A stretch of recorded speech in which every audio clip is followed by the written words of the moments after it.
வணக்கம். அக்ஷய லக்ன பத்ததி ஜோதிட ஆசிரியர் ஸ்ரீ குரு உமா வெங்கட். சர்ப்பதோஷம் அப்படிங்கிறது நம்ம எல்லாருக்குமே ஒரு பயம் ஏற்படுத்தக்கூடிய நிகழ்வுகள். இந்த ராகு கேதுவை தான் சர்ப்பதோஷம் அப்படிங்கிறது சொல்லுவாங்க. இந்த ராகு கேது நம்ம ஜாதகத்தில் இருக்கவே இருக்கக்கூடாதுன்னா இந்த ராசிகள்லாம் கண்டிப்பாக இருக்கக்கூடாது. உதாரணமாக ஒரு 2 ராசி அப்படிங்கிறது நம்ம பார்க்கலாம். இந்த மகர ராசியில் ராகு கேது அமர்ந்தாருன்னு வச்சுக்கோங்களேன், அது மிகப்பெரிய பாதிப்பை கொடுக்குமானா கொடுக்கும்.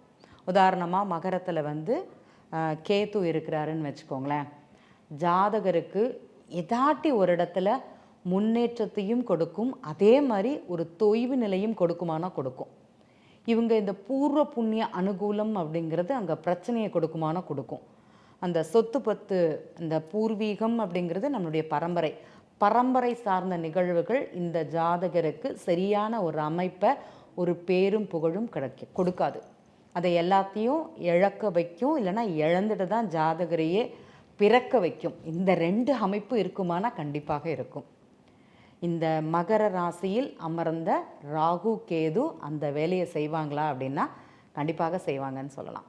இன்னொரு ராசி எதுன்னு பார்த்தீங்கன்னா ரிஷப ராசியில் அமர்ந்த ராகு கேது இதே வேலையை செய்யுமா அப்படின்னா கண்டிப்பாக செய்யும். இந்த ரிஷப ராசியில் ராகு கேது இருந்தாங்கன்னு வச்சுக்கோங்களேன், உதாரணமாக ராகு இருந்தார் அப்படின்னா ரிஷபராசியில் ஜாதகருக்கு அவமானங்கள், பிரச்சனைகள் அப்படிங்கிறது அதிகமாக வரும்.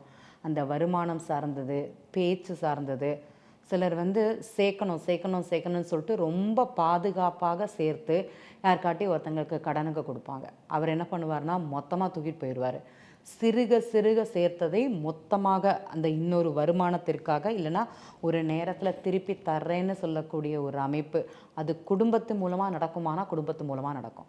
சிலர் தொழிலுக்குண்டான அந்த அமைப்பை கொடுக்குமானா கண்டிப்பாக கொடுக்கும். பெரிய அளவில் இன்வெஸ்ட்மெண்ட் போட்டால் அதை விட பெருசிய அளவில் வாங்கலாம் அப்படிங்கிறத அவங்க நண்பர்களே சொல்லியிருப்பாங்க.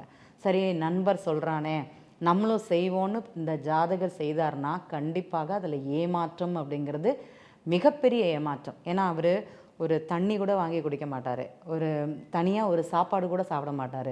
ஆனால் இந்த வாய்ப்புங்கிறது அவருக்கு மிகப்பெரிய ஒரு பாதிப்பை கொடுக்குமானா அங்கே கொடுக்கும் அப்படிங்கிறத நம்ம தெரிஞ்சுக்கணும். இன்னொரு ராசின்னு பார்த்தீங்கன்னா கன்னி ராசி. கன்னியில் இந்த 2 கிரகங்களும் இருக்கவே கூடாது. உதாரணமாக கன்னியில் கேது பகவான் இருந்தாருன்னு வச்சுக்கோங்களேன், திருமண உறவில் பிரச்சனை அப்படிங்கிறது அதிகமாகவே இருக்கும். இந்த திருமண உறவில் மட்டும் இல்லாமல் வெளிநாடு சார்ந்த அமைப்பு ஜாதகருக்கு ஒரு நல்ல பலனை அப்படிங்கிறது அங்கே கொடுக்காது. அது பெரும் இழப்பு அப்படிங்கிறது அந்த ஜாதகருக்கு அதிகமாகவே இருக்கும். இந்த சர்ப்ப கிரகங்கள்னு சொல்லக்கூடிய கிரகங்கள் சில ராசி கட்டங்களில் அமரும்போது இந்த மாதிரி ஒரு தொந்தரவுகளை கொடுக்குமானா கொடுக்கும். நம்மளுடைய லக்னம் எது, அந்த லக்னத்திற்கு இந்த ராகு கேது கிரகங்கள் எந்த பாவகத்தில் இருக்கிறாங்க அப்படிங்கிறத பார்த்துட்டு தான் நம்ம இது நல்ல கிரகமா, இது பிரச்சனைக்குரிய கிரகமா, இல்லைனா இந்த கிரகத்தை இந்த செயலுக்காக நம்ம பயன்படுத்தக்கூடாது அப்படிங்கிறது இருக்கும். சில ஜாதகங்களில் ஷேர் மார்க்கெட்டே ஆகாது, லாட்ரியே எடுக்கக்கூடாது. ஆனால் பார்த்திங்கன்னா லாட்ரி எடுக்கிற பணம் அப்படிங்கிறது மூட்டையாக அந்த லாட்ரி அப்படிங்கிறது வாங்கி போட்டிருப்பாங்க. நம்ம வீடியோஸ்களில் கூட பார்த்துருப்போம் நிறைய. இத்தனை பணத்துக்கு லாட்ரி எடுத்தாங்க, ஆனால் கிடைச்சது பார்த்திங்கன்னா 1 லட்சம்பாங்க. வாங்கினது கோடியாக வாங்கியிருப்பார், கிடைச்சது 1 லட்சம் தான். அந்த மாதிரி அந்த பேராசை அப்படிங்கிறத காமிச்சு ஜாதகரை தன்னுடைய சிந்தனைகளை இழக்கக்கூடிய ஒரு தன்மை அப்படிங்கிறது இந்த ராகு கேது பிரம்மாண்டத்தை நிகழ்த்தி கொடுப்பதாக காமிச்சு மொத்தத்தையும் பணம் சம்பந்தப்பட்டது அவருடைய சிந்தனைகளை இழக்கக்கூடிய ஒரு தன்மை அப்படிங்கிறது இந்த ராகுவுக்கும் கேதுவுக்கும் இருக்குமானா இருக்கும். இது இந்த சில ராசி கட்டங்களில் அமர்ந்தால் மட்டுமே இந்த செயலை செய்யுமே தவிர மீது எந்த பாவகத்திலையும் இருந்தாலும் இந்த செயல் செய்யாது அப்படிங்கிறது தெரிஞ்சுக்கணும். அப்போ ஒரு கிரகத்தை நம்ம சொல்லும்போது இந்த கிரகம் இந்த வேலையை செய்யுமா அப்படிங்கிறது தெரிஞ்சுக்கணும். இப்போ லக்னத்தில் ராகு கேது இருக்குது, திருமண உறவில் பிரச்சனையானா கண்டிப்பாக பிரச்சனை கிடையாது. இப்போ கும்ப லக்னம் ஒருத்தங்களுக்கு அக்ஷய லக்னமாக போகுது, ராகு கேது லக்னத்திலையும் 7ஆம் பாவகத்தில் கேதுவும் இருக்குது. திருமண உறவை கெடுக்குமானா கண்டிப்பாக கெடுக்காது. அது ஒரு நல்ல ஒரு மாற்றத்தையும் ஒரு திடீர் திருமணத்தையும் ஜாதகர்களுக்குள்ள நிறைய சண்டை போட்டு ஒரு புரிதலையும் கொடுக்குமானா கொடுக்கும். இவங்க 2 பேருக்குள்ள ஒரு இணக்கம் இல்லாமல் இருக்கும். அந்த இணக்கத்தை ஏற்படுத்தி கொடுப்பது இந்த ராகு கேது. பற்றுதல் இல்லாமல் இருக்கும். அந்த பற்றுதலை விலக்கி 2 பேருக்குள்ள ஒரு நல்ல ஒரு அந்யோன்யத்தை ஏற்படுத்தி கொடுக்கறது இந்த ராகு கேது. அப்போ இந்த கும்பராசியில் இருக்கக்கூடிய ராகு கேது இந்த வேலையை செய்யுமானா செய்யும். ஒரு ஜாதகர் நம்ம பார்த்துருக்கலாம், ஒரு பையன் வந்து ரொம்ப லோன்லியாக இருப்பான். இவனுக்கெல்லாம் கல்யாணம் பண்ணி வச்சு என்ன தான் செய்ய போகிறோமே தெரியலன்னு சொல்லுவோம். ஆனால் திருமணமாகி ஒரு 2 வருஷம் அந்த கணவன் மனைவிக்குள்ள சண்டை சச்சரவு ஏதோ ஒரு புலம்பல் அப்படிங்கிறது இருக்கும்.